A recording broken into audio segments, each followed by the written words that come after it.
Buenas tardes para algunos, para algunas, buenos días para otros, para otras. Justamente vamos a iniciar este panel planteando una de las cuestiones que a su vez acaba de salir en la exposición de Paulo Magalhães y que tiene que ver con la justicia territorial y la transición energética. Vamos a intentar abordarlo en el espacio iberoamericano. Los antropólogos clásicos del siglo XX, cuando llegaban a cualquier comunidad, lo primero que hacían era subirse a la torre de la iglesia si la había y si no, al punto más alto de la comunidad y desde allí intentar ver el mundo y ver cómo se podía entender el mundo desde esa comunidad.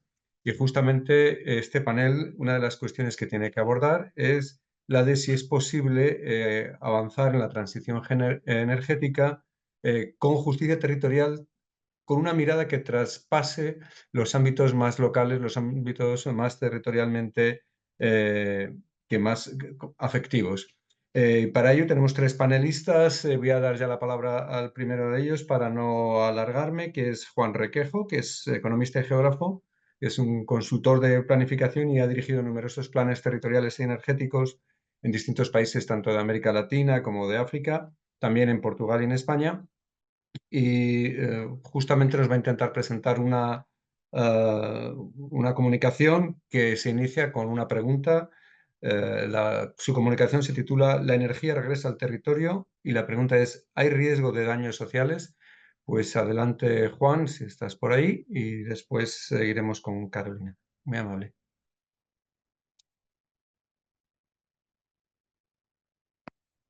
Vamos a ver si tenemos...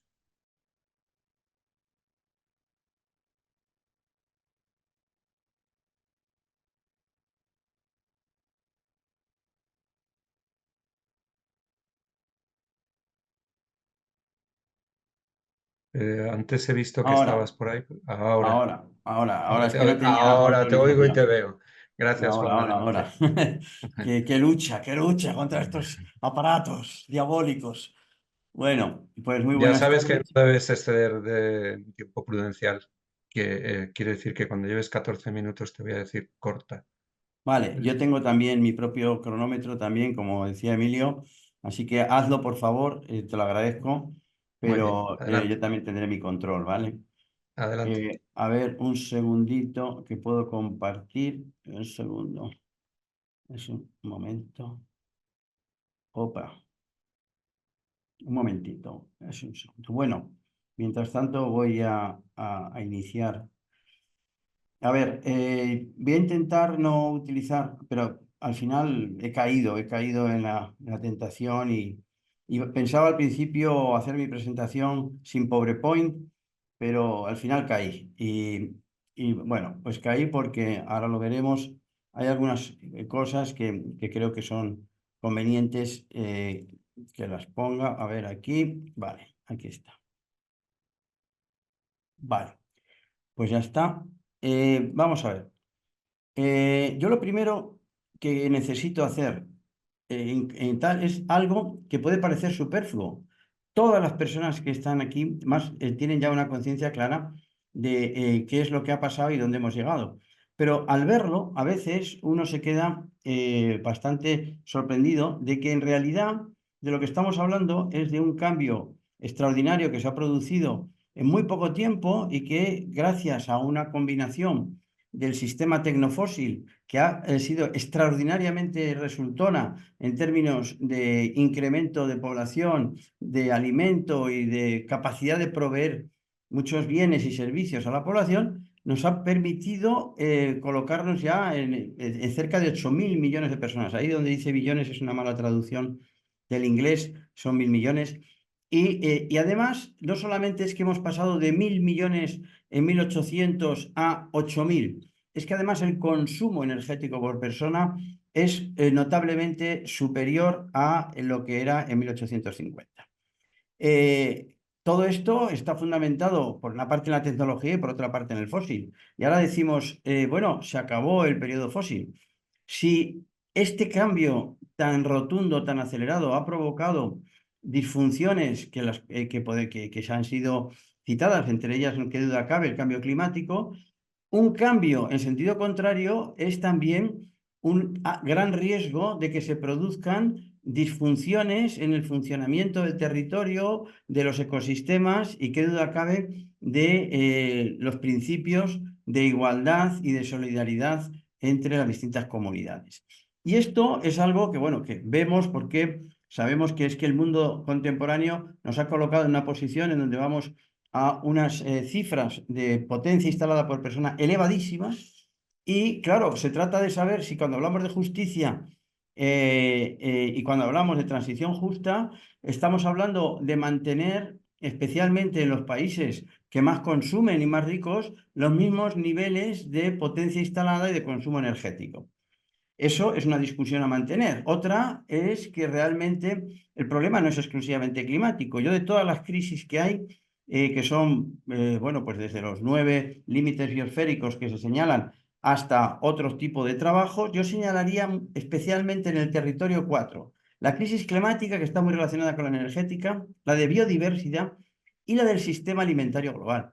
Porque tan globalizado está el sistema energético como el sistema alimentario. Cuando trabajo, qué sé yo, por decir un país ahora que está recientemente en Panamá, el sistema alimentario de Panamá está absolutamente globalizado, como el de España, como el de cualquier otro sitio. En España hemos hecho un trabajo recientemente en Vitoria-Gasteiz, una ciudad vasca, y hemos identificado todos los alimentos que no fueran de larga duración, de dónde provenían, para ver qué parte de la alimentación de la ciudad era de proximidad.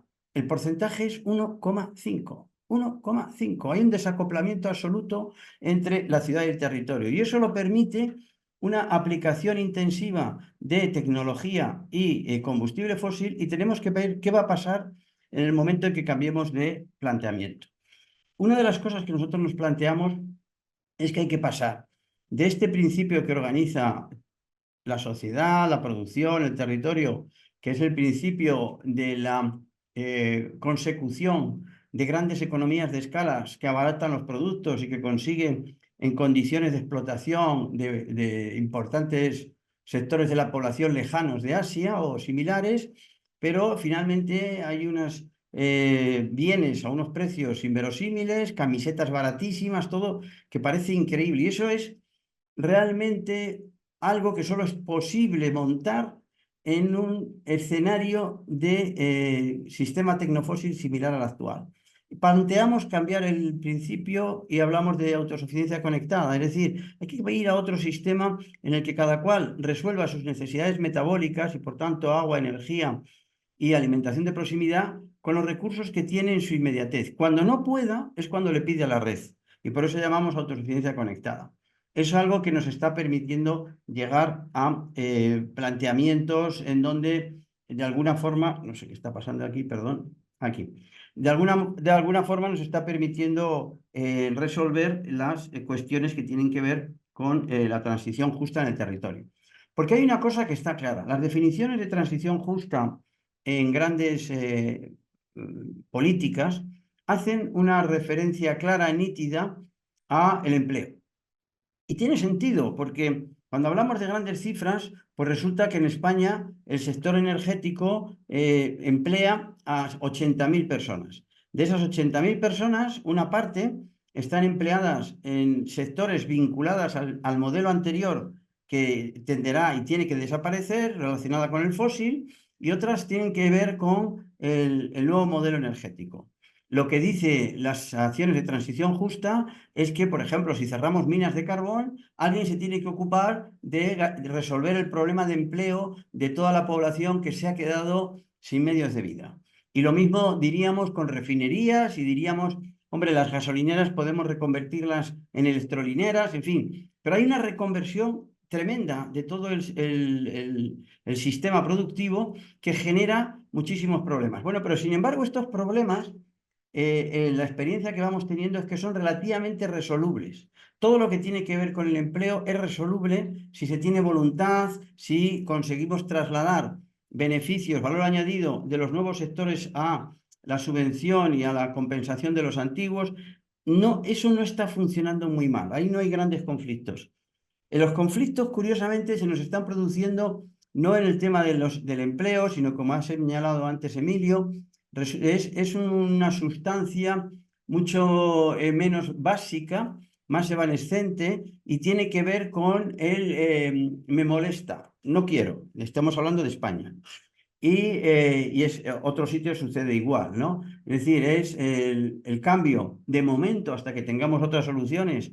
Básico es el despliegue de las renovables y resulta que antes la energía densa, la energía del fósil, no era visible, nadie la veía, aunque todo el mundo va a la gasolinera todos los días a reponer el tal, pero no lo ve, no ve los cables, no ve cómo todo ese extraordinario sistema distribuidor de grandes cantidades de energías, cómo funciona. Pero sí ve lo que sucede cuando entran los aerogeneradores y los fotovoltaicos. Desde nuestro punto de vista, esto lo que quiere decir es que debemos aceptar que el nuevo territorio es un territorio que tiene que responsabilizarse de la gestión y manejo del agua, del cultivo de los alimentos y las fibras, pero también de la captación de energía, como era en todas las civilizaciones agrícolas tradicionales antes de llegar el fósil. Había sistemas para captar energía. Cuenta Vaclav Smil que en Estados Unidos, en el momento culminante de la civilización agrícola intensiva, el 25% del cultivo agrícola era biomasa para alimentar a los propios animales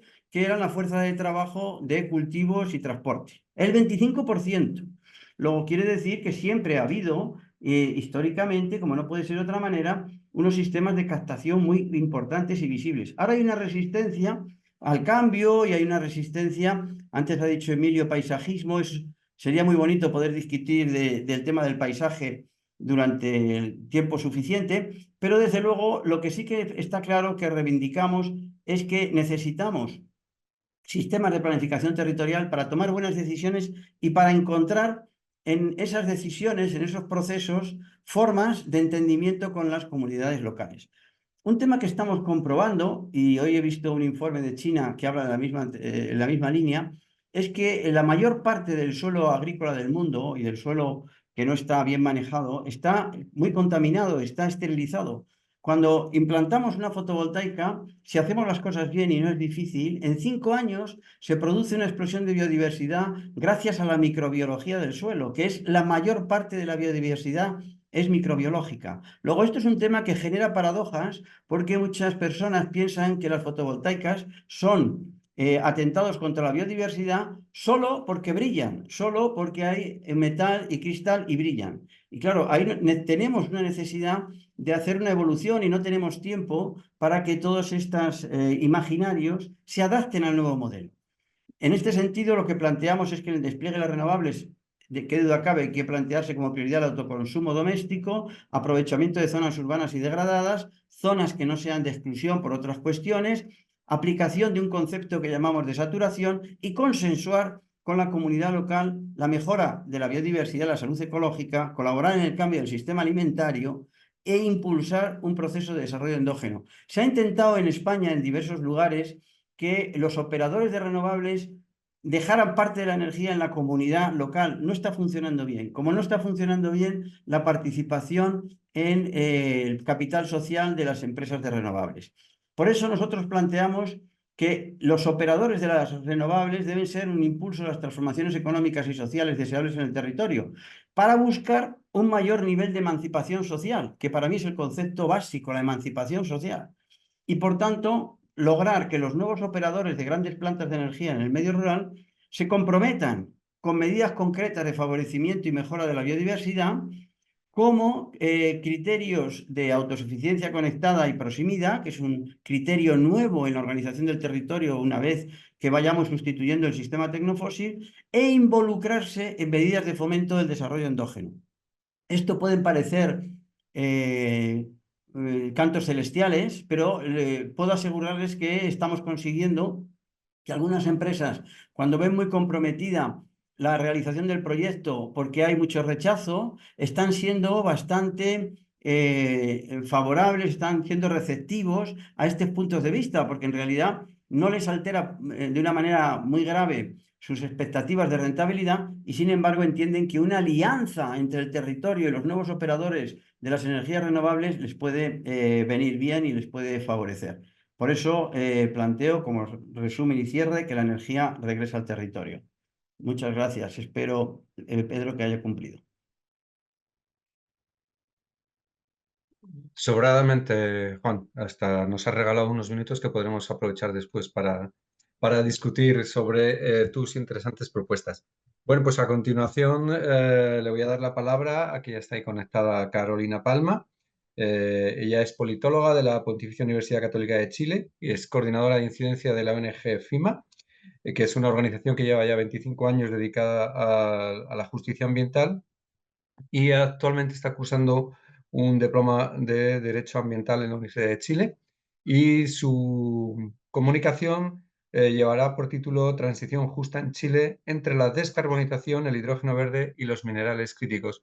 Pues adelante, Carolina, cuando quieras, puedes, tienes la palabra. Hola a todos y todas, espero que me escuchen bien y que estén viendo mi pantalla.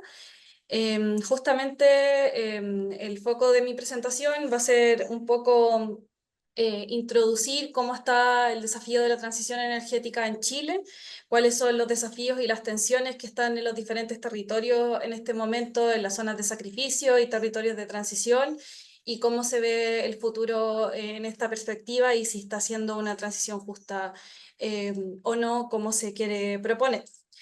Así que el problema actualmente, tal como lo anuncié, es que en Chile existen zonas o territorios, áreas geográficas donde se han concentrado actividades industriales que son altamente contaminantes y que han afectado gravemente al medio ambiente y a la salud de las personas, a las comunidades y al territorio.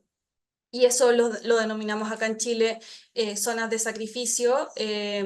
Evidentemente es un concepto en disputa porque hay personas que creen que este tipo de concepto evidentemente no les favorece como región, pero hay comunidades que sí ocupan el concepto de zonas de sacrificio para visibilizar el problema de los territorios en los que viven, que son altamente industrializados y donde se ha concentrado justamente esa industrialización y se ha visto gravemente afectadas por la contaminación industrial. Han habido hartos episodios de contaminación y problemas de cáncer, malformación, problemas respiratorios, etcétera, etcétera. Entre las comunidades más emblemáticas en ese sentido son Quintero Puchuncaví, Huasco, Coronel y Tocopilla, tanto al norte del país como a la zona central, pero está mucho más cargado hacia el norte del país, donde tenemos el desierto de Atacama, ¿cierto? Y ahí se concentran un montón de termoeléctricas, problemas también de contaminación de aire, de agua, relaves mineros también. Entonces, en ese sentido, el problema no solo son las emisiones de gases de efecto invernadero, es que son territorios que han sido justamente desplazados en pos de la industrialización del país. Y me imagino que los países también donde me están escuchando deben haber territorios que tienen los mismos problemas, pero acá en Chile lo hemos conceptualizado como zonas de sacrificio. Y en ese sentido, Chile hace varios años que está avanzando en la descarbonización. Chile es un país dependiente de la generación eléctrica a partir del carbón, pero hace varios años, como dije, se están promoviendo políticas, tanto políticas públicas, inversión, nuevas leyes también, institucionalidad para promover las energías renovables.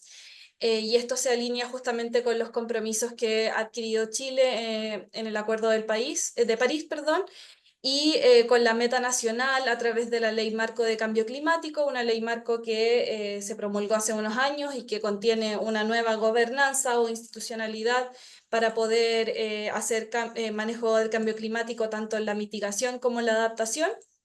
Y el compromiso de Chile es alcanzar la neutralidad de carbono para el año 2050. Y así se ha avanzado justamente la descarbonización. Les voy a contar un poco cuáles han sido las estrategias, pero ya el año pasado el 40% de la matriz energética en Chile es de energía renovable, por lo tanto es una súper buena noticia porque se ha ido avanzando en cambiar la matriz de energética, obviamente, para que sea libre de carbono. Y, y justamente las estrategias para la descarbonización son varias. Por una parte está el cierre de las centrales de carbón. Esto ha sido un esfuerzo tanto de este gobierno de Gabriel Boric, que es un gobierno más de izquierda, progresista, ¿cierto?, como del gobierno anterior de Sebastián Piñera, un gobierno de derecha justamente, pero ambos gobiernos han tenido una continuidad de las políticas industriales y de las políticas energéticas y de transición para poder hacer frente a la descarbonización.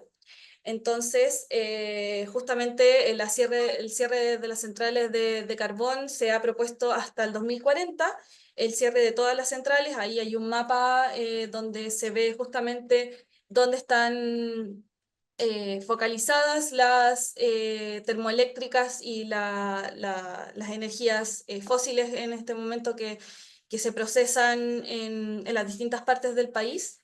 Y para el próximo año, para el 2025, ya se propone un cierre de 11 centrales. Hasta ahora ya han habido cierre de centrales termoeléctricas, sobre todo en territorios críticos como el de Quintero Puchuncaví. Sin embargo, eso no ha significado necesariamente una transición justa, en el sentido de que las comunidades todavía siguen muy contaminadas, las comunidades siguen viviendo episodios de contaminación que afectan gravemente su salud, y obviamente no ha habido una reconversión laboral en ese sentido que podamos decir que se ha hecho de forma como quisiéramos, como debería ser, que es una transición justa con el territorio y también con los trabajadores y trabajadoras de las centrales termoeléctricas en ese caso. Por otro lado, también otra estrategia es el fomento de las energías renovables, y en este momento Chile es uno de los países líderes de la incorporación de las energías renovables, como la energía solar y la eólica sobre todo. Y la meta de producción es de un 60% de renovables al 2030, que quedan pocos años para eso, y yo creo que con el dato que les dije recién, de que hasta ahora estamos con un 40% de renovables, es muy posible que logremos que haya un 60% o más de renovables al 2030. Y por otro lado, la electromovilidad, que hay una meta para que el 2035 el 100% de las ventas de vehículos, tanto pequeños, medianos y de transporte público, sean libres de emisiones. Actualmente acá en Santiago, como en otras ciudades regionales importantes, la flota del transporte público se ha cambiado casi en su totalidad, al menos acá en Santiago, por transporte libre de emisiones eléctrico, y así se ha ido haciendo también en las distintas regiones del país. Y en ese sentido, la propuesta como marco para poder tener una transición justa, energética justa, que propone este gobierno, el gobierno del presidente Boric, es hacer una estrategia nacional de transición socioecológica justa, que es una estrategia intersectorial con varios ministerios a cargo, con objetivos y criterios para impulsar la transformación y la adaptación energética, incorporando supuestamente un enfoque socioecológico. Esto obviamente va alineado con la Ley Marco de Cambio Climático, como dije hace un rato, y también con el pilar social de transición justa que tiene el país en la última actualización de los NDC, que fue el 2020, y el próximo año también esperamos la siguiente actualización del NDC de Chile, que también está en el sentido de los objetivos de Chile y los compromisos en el Acuerdo de París, ¿cierto? Y en ese sentido, las zonas de sacrificio que comenté hace un ratito están siendo denominadas actualmente por la política pública como territorios en transición, y el objetivo ha sido fortalecer las gobernanzas locales a través de programas de recuperación ambiental y social, que es una gobernanza que está un poco actualizando los programas que hizo la presidenta Bachelet, por ejemplo, a propósito de las zonas de sacrificio, y que han fracasado como modelos de gobernanza para recuperación ambiental y social con las comunidades, obviamente, y que tengan la participación de todos los actores de forma participativa, y tener obviamente una hoja de ruta para impulsar el desarrollo ambientalmente sustentable de estos territorios, y también con el medio ambiente y la salud de las personas. Y en ese sentido también la idea es crear nuevas gobernanzas, el cierre de los procesos productivos de carbón. Existe actualmente un comité interministerial de transición socioecológica justa, existe un panel de expertos también en temas de transición socioecológica justa y la creación de una nueva gobernanza, como digo, para la transición socioecológica justa a lo largo de todo el país. Y ya para ir cerrando, contarles más o menos cuáles han sido las tensiones que estamos viviendo a propósito de la transición energética. Voy a hablar específicamente del hidrógeno verde y de los salares y del litio, que son minerales críticos también. Siendo que el hidrógeno verde el día de hoy es una de las grandes apuestas energéticas que tiene el país, es una política de Estado que se inició en el gobierno de Sebastián Piñera y que está continuado por el gobierno del presidente Gabriel Boric, donde el país busca ser una potencia o ser líder de la industria de hidrógeno verde a nivel mundial, digamos, con la idea de convertir en uno de los principales productores a Chile al 2030. Entonces, la idea es que aprovechemos las circunstancias naturales y geográficas que tiene el país. En el norte, el desierto de Atacama, obviamente, que es el desierto más árido del mundo, donde se pueden instalar un potencial solar muy grande, y lo mismo con Magallanes, a la zona más austral de Chile, que tiene un potencial eólico muy grande, y hay un montón de proyectos en este momento para no solo producir hidrógeno verde, sino que también para producir amoníaco, entre otras cuestiones industriales que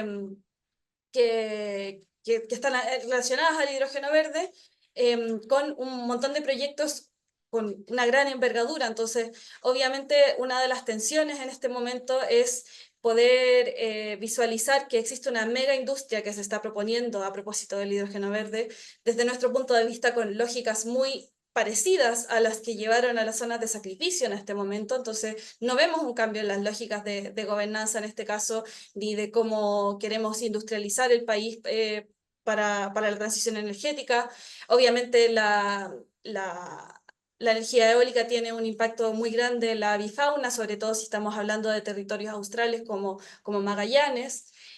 Por otro lado, hay una tensión respecto a la planificación territorial, entendiendo de que hay megaproyectos que van a cambiar la configuración de las regiones donde se quieren instalar estos megaproyectos, donde hay muchas personas que van a ir a trabajar a estos lugares y donde no tenemos una planificación o una política de ordenamiento territorial en nuestro país en este momento que se haga cargo de poder planificar una industria de tal envergadura como esta.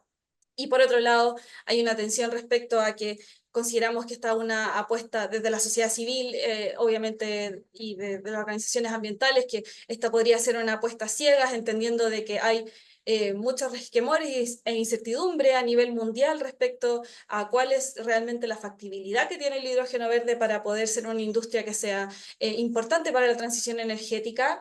Y por último, que es una pregunta que nos hacemos siempre desde el sur global, ¿cierto? Es descarbonización para quién, porque justamente este Plan Nacional de Hidrógeno Verde no solo para suplir la demanda energética que tiene el país, sino que quiere doblegarla o triplicarla para justamente exportar hidrógeno verde al norte global, obviamente. Y lo mismo pasa con los salares y el litio. Nosotros no nos gusta hablar tanto de litio acá como organizaciones ambientales, sino que hablar de salares y humedales, que es donde se extrae justamente este mineral crítico que es el litio. Y en ese sentido también Chile ha creado tal como en el hidrógeno verde, crea un plan nacional de acción para el hidrógeno verde. Para el litio se crea una estrategia nacional del litio, donde Chile se ha propuesto dividir los salares en estratégicos, salares protegidos y salares para exploración, para que desde lo público y lo privado se pueda explotar el mineral del litio a través de los salares. Y se propone también la creación de una empresa nacional del litio.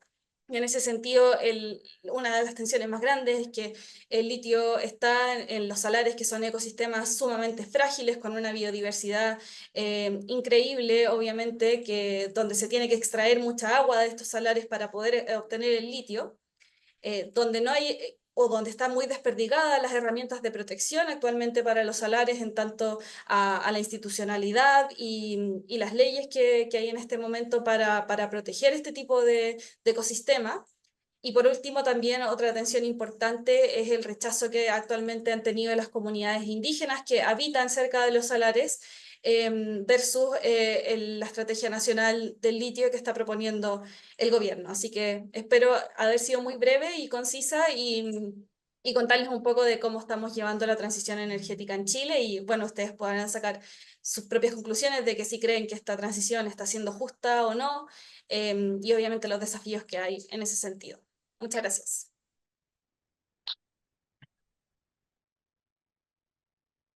Muchas gracias a ti, Carolina, por tantas preguntas. Como dije al principio, parece que estas exposiciones son básicamente un conjunto de preguntas. Pues ya tenemos también a la tercera participante en este panel, que es Noemí Sogari, que es docente e investigadora en la Universidad Nacional del Nordeste, en Argentina, y es corresponsable de la Red Iberoamericana de Investigación, Desarrollo y Transferencia para la Aplicación de las Energías Renovables y del Cuidado del Medio Ambiente. Es directora de proyectos de investigación y transferencia tecnológica en temas referidos al uso de la energía solar térmica y energía de biomasa, y pues en menos de 15 minutos nos va a hablar de la transición energética y la justicia social, un desafío para Argentina.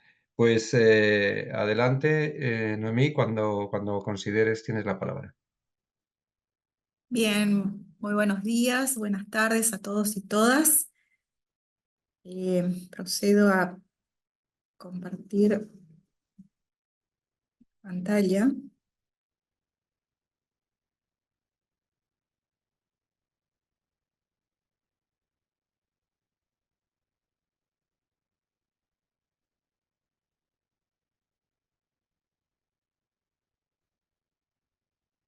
Bien, em, bajo las circunstancias que vivimos, desde el punto de vista político, económico y político, me ha sido difícil elegir un título en el que trabajar con mucha felicidad, digámoslo así. Pero bueno, pretendo contarles muy brevemente sobre la transición energética en relación a la justicia social, que hoy día en verdad es un gran desafío para mi querido país, Argentina. A ver, el cambio climático, sin lugar a dudas, intensificó la discusión sobre este tema, transición energética, y enfatizó la necesidad de reducir las emisiones de gases de efecto invernadero. Me refiero al cambio climático y fundamentalmente en las regiones del norte, oeste y norte-este, porque como verán en pantalla, están indicados en el mapa de la República Argentina, las zonas bioclimáticas, coloreados, identificados como cálidos y muy cálidos, donde las temperaturas durante el verano alcanzan valores del orden de 35, 40 y una sensación térmica de hasta 50 grados centígrados en lugares como el impenetrable chaqueño y la denominada provincia de Santiago del Estero. Yo vivo en la zona noreste. Y al referirnos a la transición energética, pretendo hacerlo no solo, lo tenemos que hacer no solo desde el punto de vista técnico, es decir, desde el punto de vista en que tenemos que mejorar desde el punto de vista energético los sistemas que aprovechan las energías renovables, por ejemplo, sus estructuras, sino los servicios que se prestan a las sociedades y comunidades más vulnerables. Uno de los objetivos de desarrollo sustentable, el número 7, indica que, o hace referencia a la energía asequible y no contaminante.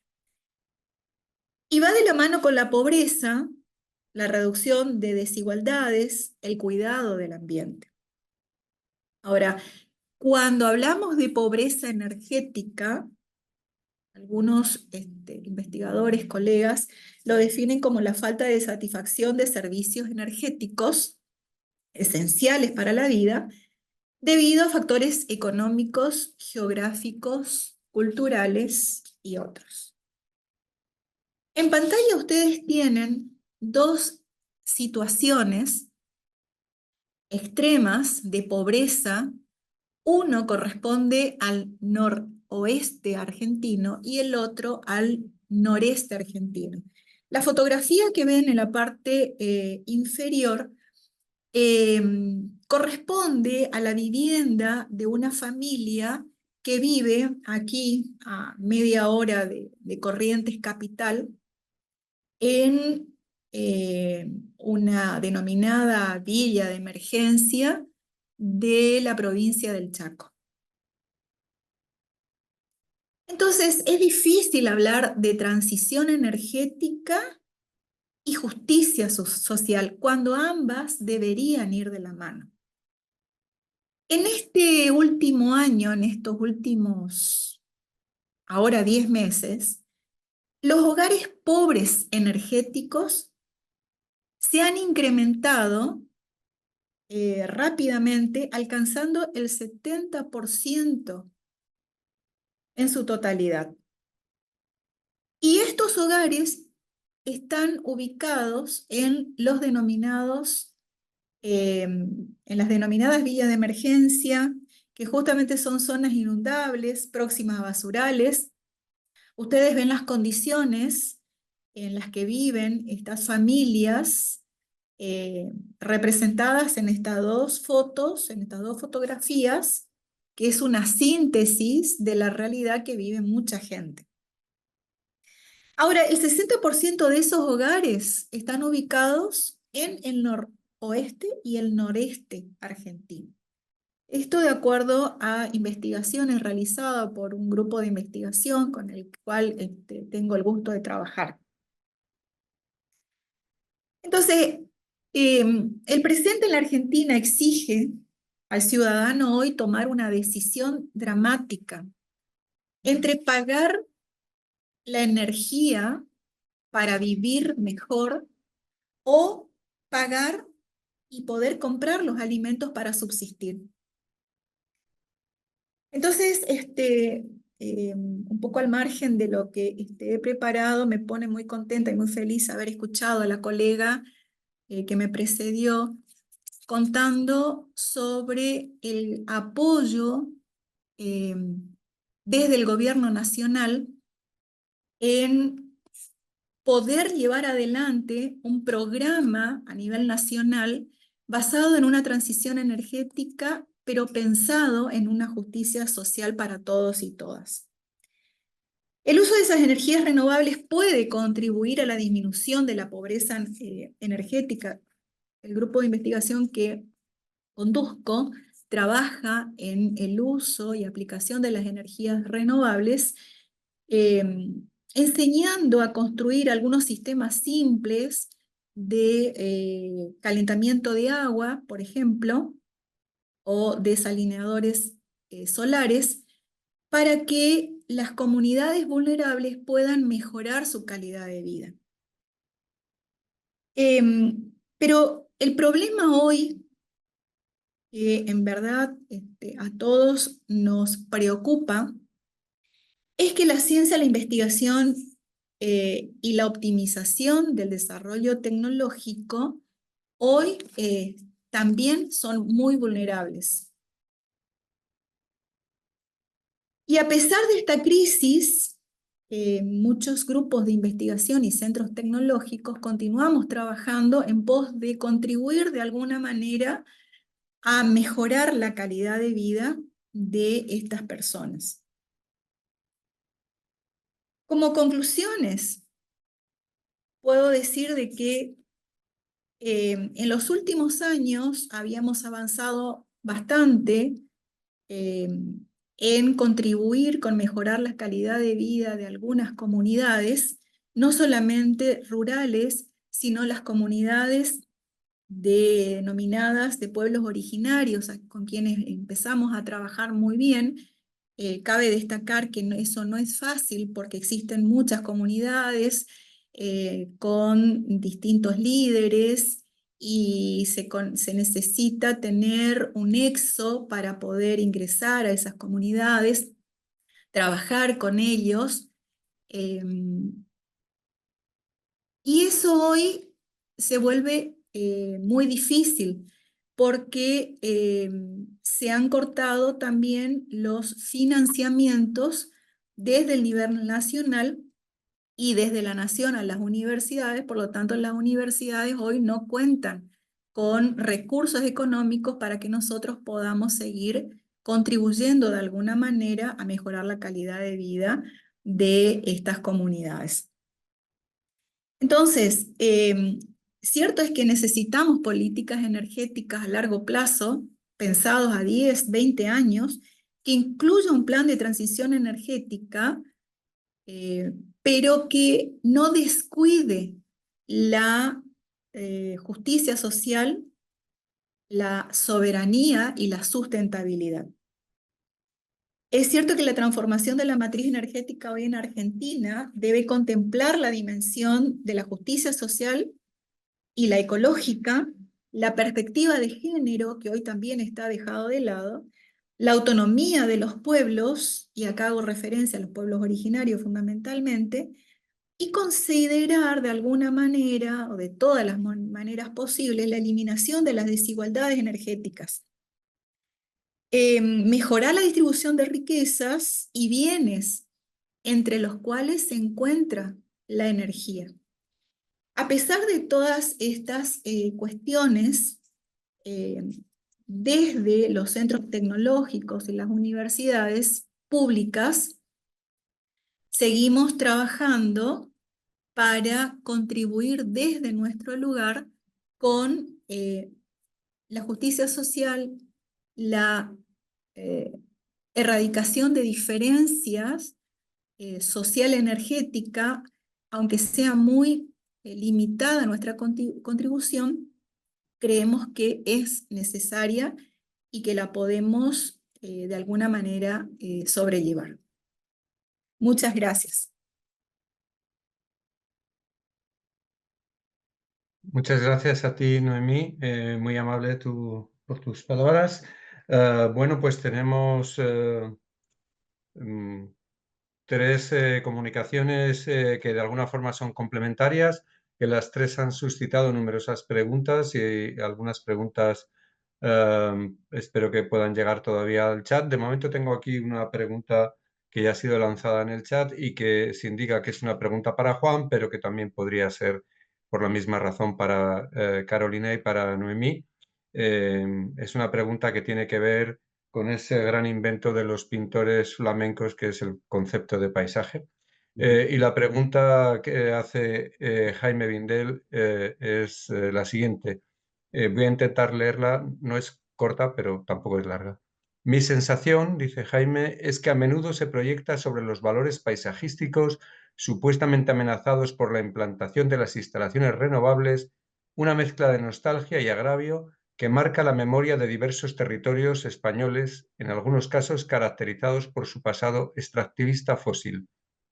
Desde esta perspectiva, más allá de sus posibles efectos positivos en términos de biodiversidad, de retorno de los beneficios de las empresas energéticas o de cambio hacia un modelo basado en la autosuficiencia conectada y proximidad, pregunta, ¿no corremos el riesgo al depositar expectativas excesivas en el potencial emancipador de las renovables de alimentar la desafección social respecto a los planes de transición? ¿No estamos pidiendo demasiado la transición energética? Pues adelante, Bueno, Juan, o cualquiera. Sí. a ver, como se dice aquí en Sevilla, donde en estos momentos estoy, tiene tela, tiene tela. A ver, efectivamente, yo creo que primero habría una discusión sobre qué sustancia es esa del paisaje que tanto protagonismo tiene en los problemas de transición justa. porque no es asimilable a la satisfacción de necesidades básicas, como hablaba Noemí, o otro tipo de cuestiones que también citaba Carolina, sino que en algún momento puede parecer un asunto un tanto suntuario, un tanto, mire, tenemos un problema, como yo he querido señalar, de una gravedad extrema, que es que el sistema tecnofósil nos ha llevado aquí con 8.000 millones de personas consumiendo mucha energía y ahora la reconversión del sistema nos va a llevar a algún sitio que no sabemos cuál es, pero yo en ese contexto, sinceramente, hay que tomar decisiones y prioridades. Mi prioridad es la biodiversidad, mi prioridad es todos los temas del sistema alimentario global y no es el paisaje, sinceramente. Esa es mi respuesta clarísima. Entonces, cuando pregunta esta persona de esa manera, digo, bueno, sí, efectivamente hay unos grupos sociales en distintos lugares del territorio que se manifiestan como grupos de rechazo. Muchas veces vamos argumentando cuestiones que no están muy bien fundamentadas, como el problema de la ocupación de suelo agrícola, que ya lo ha explicado también Emilio, que estamos hablando en España de una posible ocupación en el escenario más alto de 80.000 hectáreas sobre 12 millones, no estamos poniendo en peligro el sistema agrícola.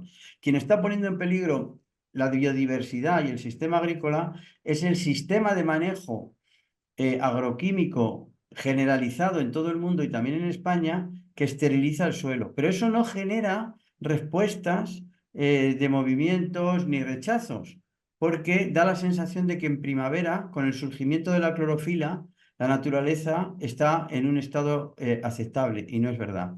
Quiero decir con esto que con este cambio se están poniendo de manifiesto paradojas muy importantes y elementos contradictorios que es necesario afrontar y manejar. Por último, diré que en España las regiones que están más retrasadas en el despliegue de las renovables son las que más energía consumen, que son País Vasco, Cataluña y, por supuesto, Madrid y Valencia, junto con Baleares.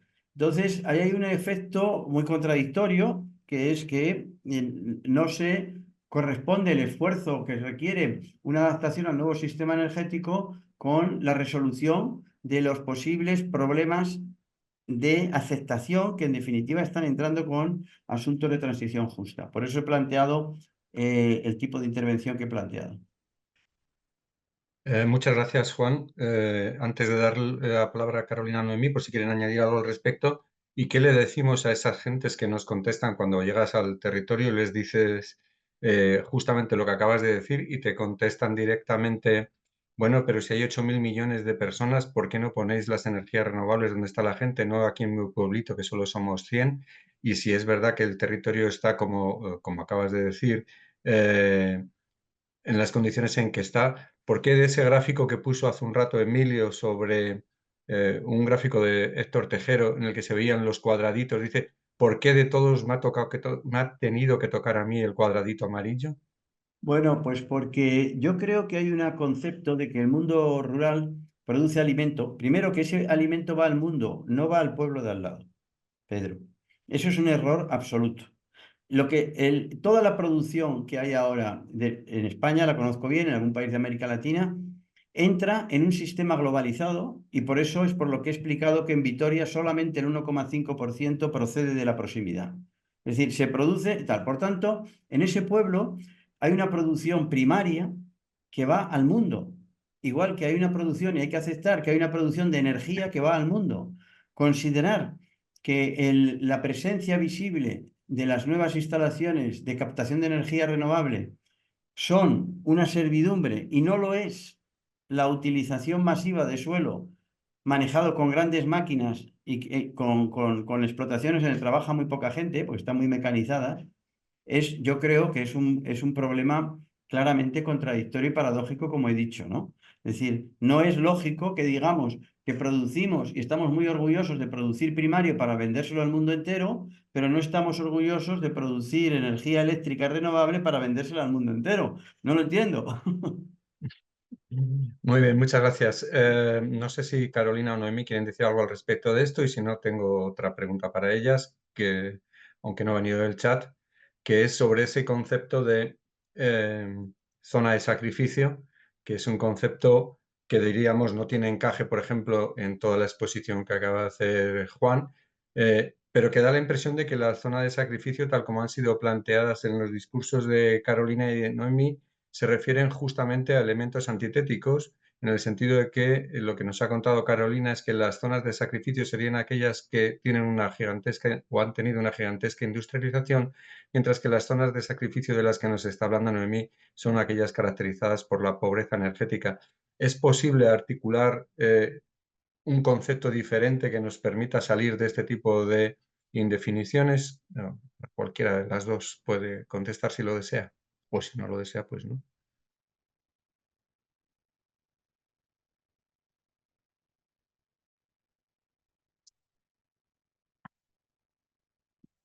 Bueno, si no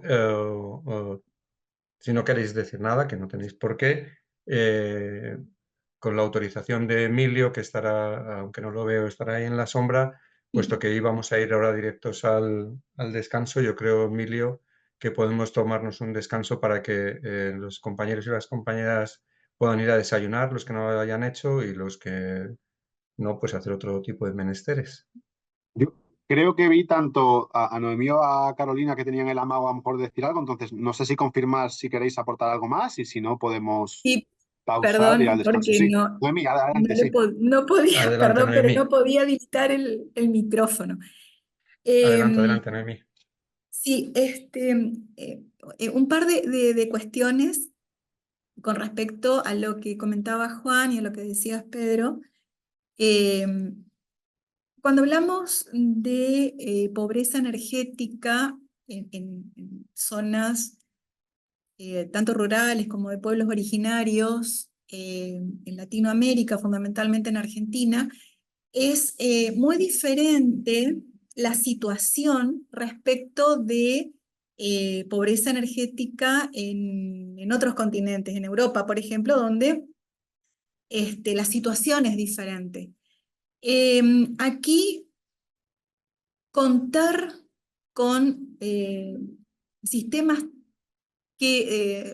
con un desarrollo tecnológico instalado en una comunidad de pueblo originario o una comunidad rural con muchas necesidades, o urbana con muchas necesidades, significa que ese sistema tecnológico debe estar pensado también desde el punto de vista económico y tecnológico, que tiene que estar adaptado para una situación.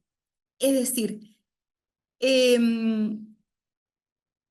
para que el sistema sea manipulado y cuidado por estas comunidades, nosotros tenemos la obligación de incorporarlos al sistema de decisión. Es decir, que ellos decidan primero si en verdad quieren ser dueños, quieren usar estos sistemas tecnológicos o no. Y por otro lado, estos sistemas tienen que ser bastante simples para poder ser instalados, manipulados y cuidados. Pero además, hay una situación económica importante, y sobre todo ahora, que radica en que estos sistemas no deben ser costosos, porque no hay dinero, y mucho menos ahora, no hay recursos para comprar ni siquiera los materiales que les permita a ellos construirlos. Entonces, cuando hablamos de pobreza energética en estas comunidades, hay además una necesidad de poder contar, para mejorar la calidad de vida, obviamente, con alguna herramienta que me brinde energía para poder cocinar, para poder, en el caso de los pueblos originarios, las mujeres que se dedican fundamentalmente a las tareas del hogar, al aseo de los hijos, a la cocina, a la preparación de algunos alimentos, ahora en algunas comunidades, en algunas tribus, como se dice, algunos pueblos, para poder venderlos y poder contribuir de esa manera a la economía del hogar.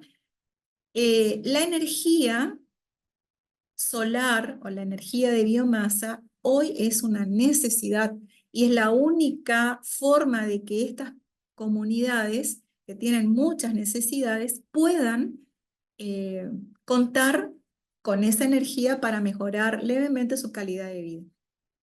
Quería hacer esa reflexión y ese aporte.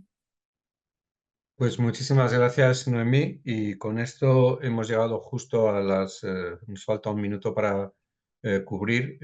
Emilio, tú dirás. Sí, nada, sorprendentemente, pese al tópico de que la gente de humanidades o ciencias sociales somos un caos, somos perfectamente disciplinados y por tanto llegamos a las 6:15, que es el momento del descanso. Retomamos dentro de media hora con el panel de transición energética e igualdad de género. Muchísimas gracias a todas y a todos. Nos vemos en un rato.